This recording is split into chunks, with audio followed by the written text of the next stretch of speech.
Mes chers collègues, donc sur la stratégie de développement économique, le président a déjà balayé les grandes pistes de travail que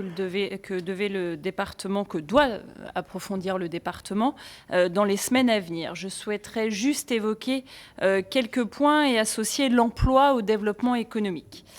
Comme vous le savez, 2015 a subi un repli important sur l'activité, notamment en Haute-Normandie. Pour exemple, l'emploi salarié marchand est en baisse, seul le commerce maintient ses emplois. En Haute-Normandie, par exemple, c'est pas moins de 1300 intérimaires de moins fin 2015, alors qu'ils progressent d'une manière générale en France. Malheureusement, les perspectives pour 2016 ne prévoient aucune amélioration. À titre de rappel, le taux de chômage est de 10,4% dans l'Eure, et l'Eure compte aujourd'hui un total de 16 866 allocataires.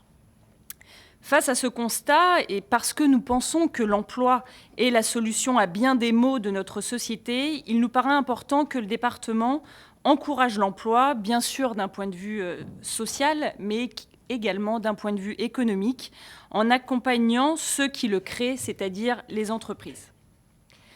La loi NOTRe a, dans ses grandes lignes, donné compétence à la région en matière de développement économique. Nous pensons toutefois que le département reste le meilleur échelon pour être le véritable interlocuteur entre les rouages administratifs et les impératifs économiques des entreprises. L'attractivité économique est un facteur prépondérant pour le dynamisme du département.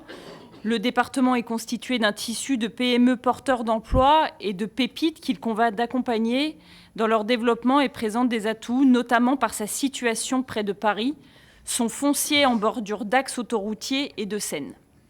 Je précise également que les EPCI sont à ce jour peu dotés en ingénierie de développement économique, à l'exception des 3 grandes agglos qui montent en compétences sur ce sujet.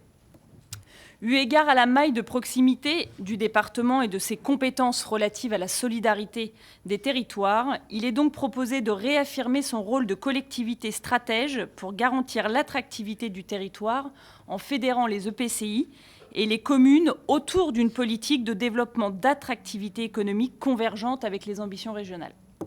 Cette politique devra donc permettre de répondre aux besoins des entreprises, tant pour inciter des entreprises exogènes à s'installer dans le département, mais aussi à permettre le développement des entreprises endogènes.